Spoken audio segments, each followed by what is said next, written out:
রণজয়ের বাড়িতে একই কাণ্ড। ঘুম থেকে উঠে সাত সকালে হতভম্ব অভিনেতা, শরীরে আঁচড়ের দাগ, বাড়ির দরজা জানলা সব বন্ধ, তারপরেও লন্ডভন্ড চারদিক, ঘরময় মাটি ছড়িয়ে পড়ে রয়েছে, সতেজ গাছ কয়েক ঘন্টার মধ্যেই শেষ, দেওয়ালে থাকা ছবি সহ ফটো ফ্রেম মাটিতে পড়ে। কয়েক মাস ধরেই নাকি এমন সব আজব কাণ্ড কারখানা ঘটছে।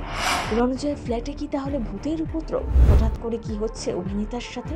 ঘরে কি অশরীরীর উপস্থিতি টের পাচ্ছেন রণজয়? আচ্ছা, তিনি কি ভূতে বিশ্বাস করেন? এইসব ঘটনায় কি ভয় পেয়ে গিয়েছেন তিনি? বাইপাসের ধারে বিলাসবহুল আবাসনের 24 তলায় থাকেন অভিনেতা রণজয় বিষ্ণু। ফ্ল্যাটের বাইরে রয়েছে 360 ডিগ্রি ঘূর্ণমান সিসিটিভি ক্যামেরার নজরদারি। বাইরে থেকে কেউ এলে কিংবা ভিতর থেকে কেউ বেরোলো কিনা তা ধরা পড়ে সেখানে। তারপরেও যা ঘটলো তা যেন বিশ্বাসই করতে পারছেন না রণজয়। কেন হচ্ছে, কি হচ্ছে, এসব ভেবেই রীতিমতো শিওরে উঠছেন অভিনেতা। বাড়ির সিসিটিভি ফুটেজ ভালোভাবে চেক করেছেন, তারপরেও বাড়িতে কাউকে ঢুকতে বেরোতে দেখা যায়নি। তাহলে এসব কি ঘটাচ্ছে? রণজয় বাড়িতে কি তাহলে ভূত আছে? সবটা শুনলেই শিরদাঁড়া দিয়ে ঠান্ডা স্রোত বয়ে যাবে। দক্ষিণ কলকাতার এই ফ্ল্যাটে একাই থাকেন অভিনেতা। বছরের শুরু থেকেই এই ফ্ল্যাটে থাকতে শুরু করেন রণজয়। সেই সময় গৃহপ্রবেশের অনুষ্ঠান করেছিলেন, পুজো দিয়েছিলেন। প্রথম দিকে সব ঠিকঠাকই ছিল। গত মাস তিনেক ধরে আজব সব কাণ্ড কারখানা ঘটতে শুরু করেছে। বাড়ির দরজা জানলা বন্ধ থাকলেও সব লন্ডভন্ড হয়ে যাচ্ছে। ঘরময় টবের মাটি, গায়ে আঁচড়। যদিও এসব কেন হচ্ছে তার ব্যাখ্যা খুঁজে পাননি রণজয়। তবে এবার সবটা ক্যামেরাবন্দি করে হাড়হিম করা অভিজ্ঞতা ভাগ করে নিলেন সোশ্যাল মিডিয়ার পাতায়।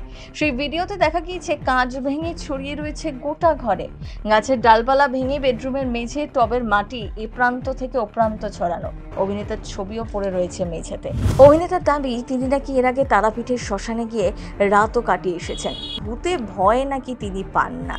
ভৌতিক সিনেমা দেখলে তার হাসি পায়, এমনকি অতিলৌকিক বিষয়ে তার পড়াশোনা রয়েছে বলেও জানিয়েছেন। তার বাড়িতে ঘটে যাওয়া ঘটনা অতিলৌকিক বলেই মনে করছেন রণজয়, তাই পুলিশেও খবর দিতে চাইছেন না এখনই। তবে রণজয় ভিডিও দেখে স্তম্ভিত নেটপাড়াও। অনুরাগীদের একাংশ আবার তাকে মনোবল বাড়াতে হনুমান চালিসা পাঠ করা পরামর্শ দিয়েছেন। তিনি আপাতত সেটাই করছেন। তবে এমন ঘটনা তার সঙ্গে প্রথমবার ঘটছে না। এর আগে মুম্বাইতে একটি ফ্ল্যাট ভাড়া নিয়ে থাকতেন, সেখানেও এমন সব কাণ্ড কারখানা ঘটেছে তার সাথে। কিন্তু বারবার রণজয়ের সাথে কেন এমনটা হচ্ছে? আপনাদের কি মনে হয়? রণজয়ের বাড়িতে হঠাৎ কি হলো জানেন? এরকম অদ্ভুত ঘটনা কেন ঘটছে? এবার কি ভয় পাচ্ছেন রণজয়? কার সাহায্য নেবেন সেটাই দেখার। প্রথম বাংলায়।